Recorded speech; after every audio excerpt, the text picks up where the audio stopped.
third eye na akala mo nakakaalam sila nung ganyan. Marami tayong kapatid na dating ganyan.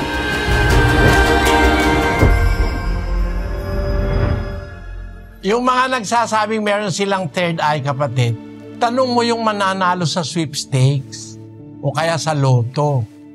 O yung mga third eye na akala mo nakakaalam sila nung ganyan. Hindi totoo yung may third eye. May espiritu lang ng demonyo sa mga yon para manghula-hula ng kung ano-anong mga kalkulasyon. Nakakakita sila, may third eye sila, may baraha sila, meron silang bolang kristal, may dice. Marami silang mga paraphernalia eh. Para ang tao papaniwalain. Para lang yan yung biyena ni kapatid na Dani. Yung biyena niya kasi manghuhula dun sa simbahan ng Quiapo. Isa yun dun sa mga nanghuhula ron na ang sabi nila may third eye. Sabi ko, nanay kako, ba't ba kayo nanghuhula? Kasi wala na akong asawa, sabi niya. Kailangan yung mga anak ko ay tulungan ko, maitaguyod ko. Naniniwala ba kayo sa sinasabi nyo? Sabi niya, hindi. Sabi niya, hula-hula lang akin, hula-hula.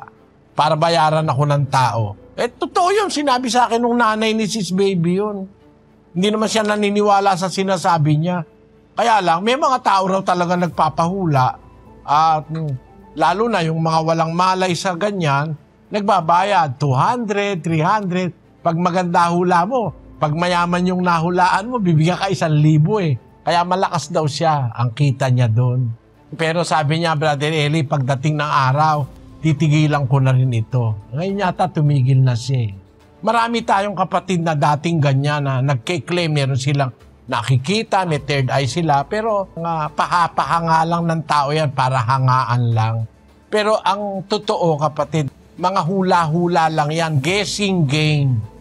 Tumama o hindi. Merong ganun eh. Tumama't hindi. Wala naman silang pakialam dahil pinagkakakitaan ng iba yon.